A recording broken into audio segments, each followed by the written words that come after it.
Up on 840 Newstalk Sauga 960 Raw. Mike Richards along with David Bastl, and as both of us who are massive CFL fans, anything CFL is always important, and we're a little obsessive about it.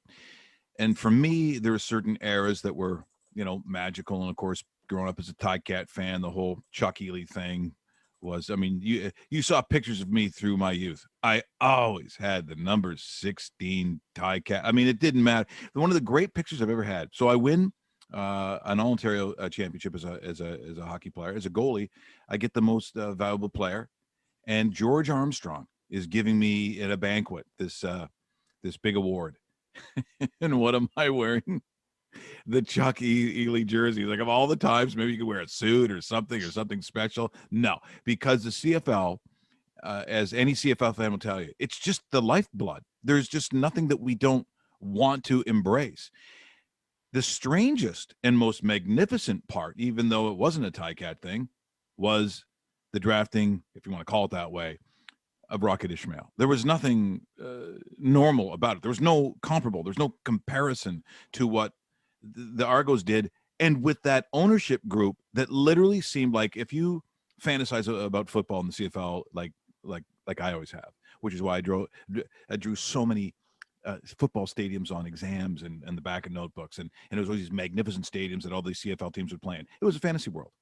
Well, it would have also included McNall and Gretzky and Candy, and taking the star from Notre Dame and having this crazy season at the end where there's magical moments in a Grey Cup with all these Hollywood stars. It really sounds far-fetched, but it wasn't. So if you're going to take a topic and write a book about it, the year of the Rocket would be that choice. Paul Woods is the author, joins us here this morning. Good morning, Paul.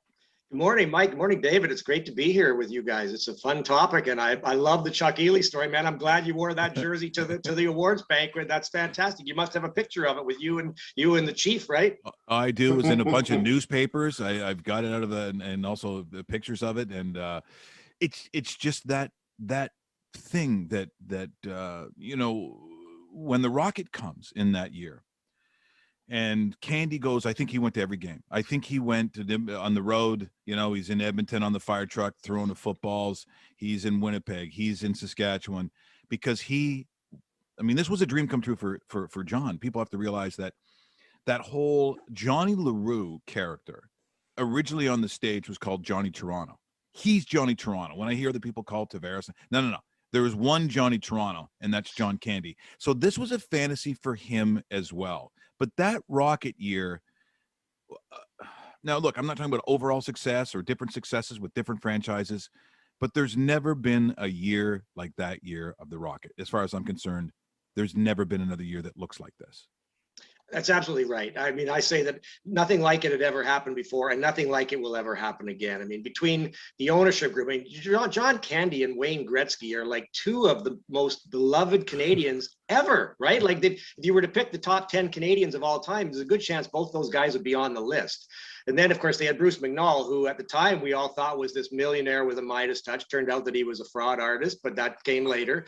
And they signed Rocket, the greatest superstar in college out of Notre Dame, the football factory, guy with an incredible nickname. The Rocket Richard, Rocket Ismail, man, like, you can't get better than that.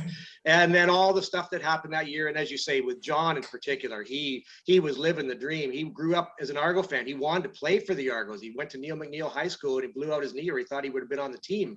And for him to go to every CFL city and be showered with love, because he was everywhere he went. They might have all hated the Argos and their big spending ways, but everybody in Canada loves John Candy, right?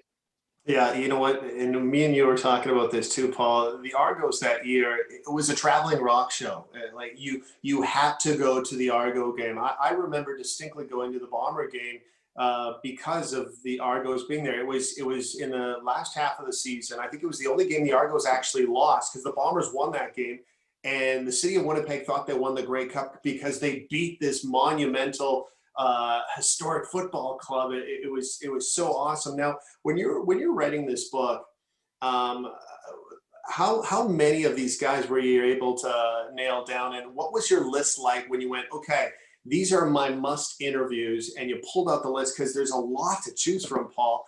And this topic is it could be volumes if you really wanted to take it in that direction. It's the biggest project I will ever undertake. It took me 4.5 years. I built an interview list at the beginning, and I kept adding to it. People would mention somebody else, and I'd add that name to the list. In the end, I ended up talking to more than 100 individuals, almost everybody connected with the Argos back then. Not everybody, not Rocket. I spent 14 months chasing him down, and in the end, he finally, after just ignoring my request, he finally did decline. So I never got to speak to him directly, but everybody else everybody that was alive. I mean, I unfortunately missed Daryl K. Smith and Don Matthews, who was actually there in '90, but was part of the story, and a few other players who died. I did fortunately get to talk to Chris Schultz before he died, and he gave me some very insightful comments. But yeah, a huge project. I mean, there were so many threads between, I mean, obviously football's a part of it, but Hollywood's a part of it, and popular culture's a part of it, and money's a part of it. It's a business story, it's an entertainment story, it's a sports story, it's a Canadian heritage story. So yes. Yeah, it took me 4.5 years, and I feel you're right, David. I could have actually spent another 4.5 years and kept drilling. There was more to find. Or were you surprised that the Rocket declined? I don't know what that reasoning would be. At the top of my mind, I couldn't think of what that would be. Well, I don't really want to speculate too much about his reasoning.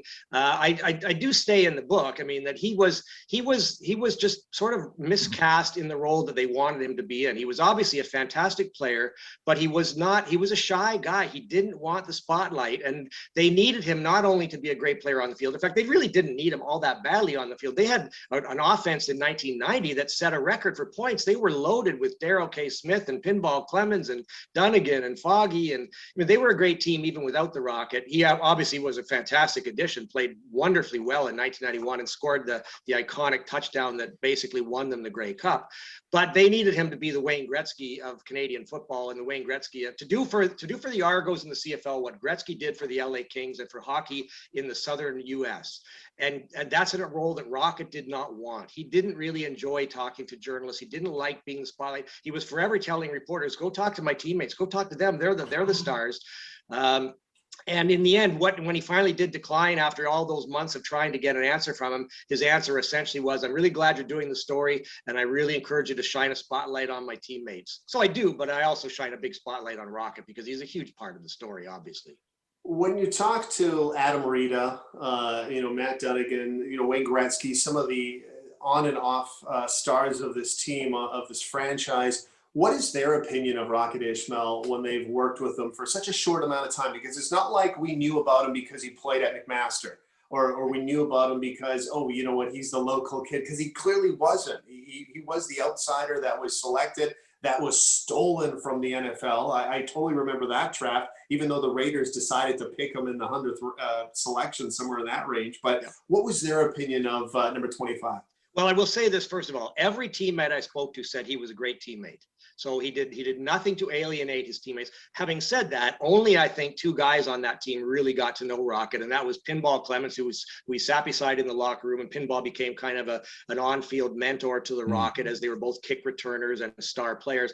And then Carl Brazeley, the defensive back, who was an elder statesman of the team, one of the funniest guys on the team as well, and a guy who became Rocket's roommate. That was Adam Rita appointed him as Rocket's roommate on the road.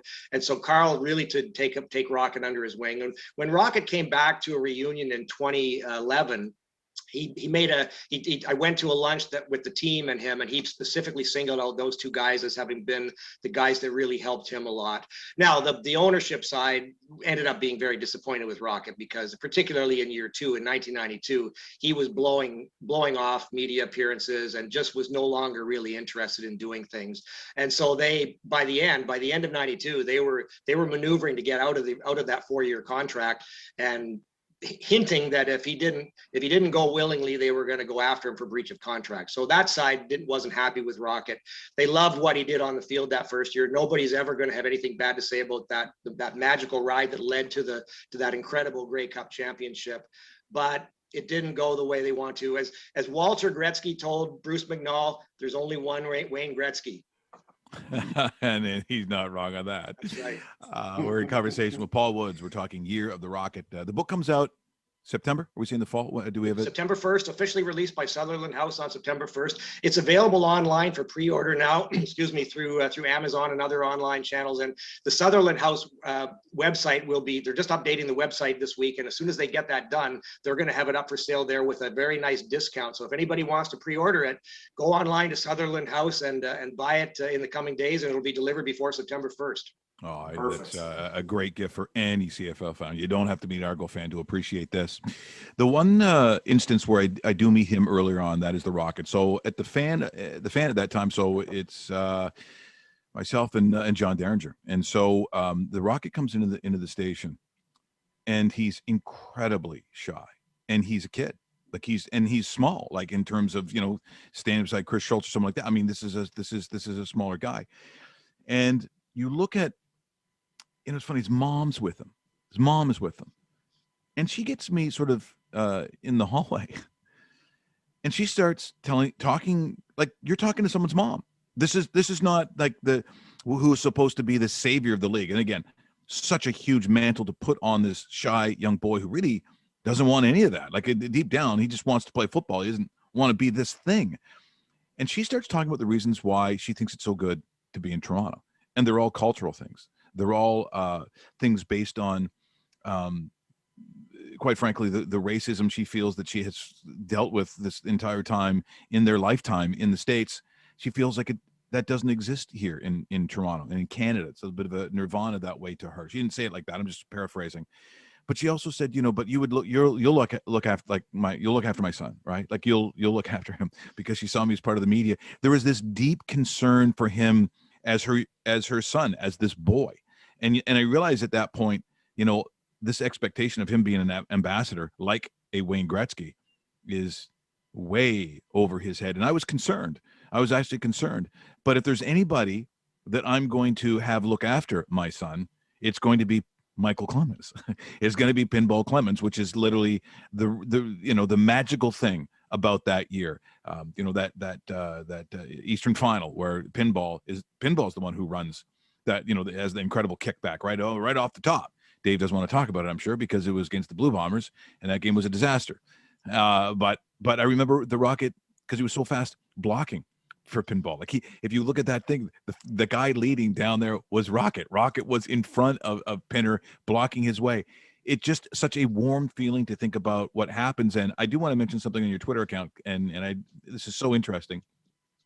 Joanne Pollock, who was the GM of Ottawa at the time, and she really did such a great job. Like I had so much respect for her, and I still do. I think historically, I think it's aged well, to be honest. What she was able to do, she was tough, she was fair, and she loved the league. I really thought she was a great person. And she says, very much looking forward to this book. In the inevitable movie version, who plays John Candy? And you say Carl Brazeley would tell you this has Hollywood written all over it, because Carl Brazeley was one of the all-time beauties in this league, in the entire history of this league. Very few like Carl Brazeley. Love Carl Brazeley. But you're right. Who would play John Candy? And you know what? As soon as they read that, there was a name that came. There was a name that immediately popped in, which almost it never does. Is Will Sasso. Will Sasso. Interesting. Can carry the size, got the face, got the comedic value. I mean, he could certainly, if there's a guy who could pull it off, it might be Canadian Will Sasso. Well, maybe. The one thing I would say is that John Candy is so well known and so associated with so many roles that I think anybody watching, anybody playing him would be comparing them in their head to John, to the real John. But that's an interesting idea. And I will say this about Pinball: you got to give him a lot of credit, because like 1990, he had the greatest season any Argo had ever had. Right? He was the MOP, the most outstanding player. He set a league record for all-purpose yards. And he was making $85,000, including the bonus he got for winning the trophy. And then Rocket gets $4.5 million, and Pinball had to sign a new contract for like $100,000. And he still mentored Rocket. He took him under his wing. There's a great scene in the book where at the very first Rocket's debut, the home opener in '91, he sat out game one in Ottawa, and then he played the next week in Toronto. And before the game, he's sitting there basically freaking out that they're going to be kicking me the ball and all the eyes are going to be on me. And Pinball just telling him, relax, dude, relax, just do what you can do. And sure enough, through that help and through Carl Brazeley's help, and Carl, by the way, he really would love to see this made into a movie. There's a fantastic photo in the book of Carl with a video camera right in John Candy's face. Like, I mean, literally like an inch away from John Candy's face. So yeah, those two guys were huge help for the Rocket. And Pinball, obviously Pinball is the greatest Argonaut of all time. I mean, he's still part of the organization 30 years later. He's an important part of the organization. He's the man running the show, basically. And big part of the story, but there's so many parts to this story. It is not only Pinball Clemens. And that's Paul. And Paul, that's why we're going to have you back. We're going to have you back again, maybe more than 2 times. I'm loving this talk. Let's leave it on this for now because we're up against it. We've got about 30 seconds. My iconic moment, and there was a lot, being a Bomber fan and so forth, was obviously the Grey Cup, the Rocket Ismail kickback, and the beer can. What was the funniest story as we say goodbye of the beer can in that Grey Cup win against the Calgary Stampeders? Well, of course, I mean, when it came out of the stands, it was low definition TV in those days, right? And Don Whitman says, and it looks like he almost got hit by a snowball. And of course, there was no snowball. It was a frozen can of beer. And I was able to track down the guy that I believe threw the can. First time he's ever been identified. And well, I didn't identify him by name because I didn't want to be named, but I believe I found the thrower. And it's an amazing story. That beer can, you could do a whole movie just on the beer can. Yeah, no kidding. Great stuff. We will certainly follow up on this one. The stories, oh my God, they're almost endless. But it's the sad thing that sort of came out in this conversation too is, of course, Chris Schultze passing away was just it's still very tough to deal with. He has been one of the great people that we've been involved with really our entire career. There's very few that were like that gentle giant. But I forgot about Daryl K. Smith. I mean, he was only 55. Yeah, I mean, he died of cancer, but he was. Pinball tells his story quickly before we go. Pinball tells his story because when he wasn't happy, everyone on that bench knew it, and he at one point was strumming up and down the sidelines, screaming up, "Can a black man get the football? Can a black man get a football over here?" Yeah, well, he was not shy in the huddle either. His thing, he would say to the quarterbacks, "Deal me some cards. Deal me some cards." He told them, "You want to win the game? Throw me the ball." Yeah, and guess what? He probably wasn't wrong either. He really wasn't. Right. Boy, was he a talent. Paul, great stuff this morning. We will do this again very shortly. Fantastic book, fantastic idea. Look forward to our next conversation together. Thank you so much, Mike and David. I enjoyed it too. Thank you very much. Great time to talk about it. Paul Woods, the book is called Year of the Rocket, and we will certainly talk more about this once again. We will put out the information if you want to pre-order the book. I suggest that's an outstanding idea. Otherwise, September 1st, and look forward to Sutherland Books, by the way, for publishers, Sutherland Books. And man, I couldn't think of a better way to kick off a CFL season with a conversation like that. Yeah. Next week. No kidding. The opening game where Hamilton defeats the Bombers. It is a little past... it's 8:57. Here's Dave with the traffic.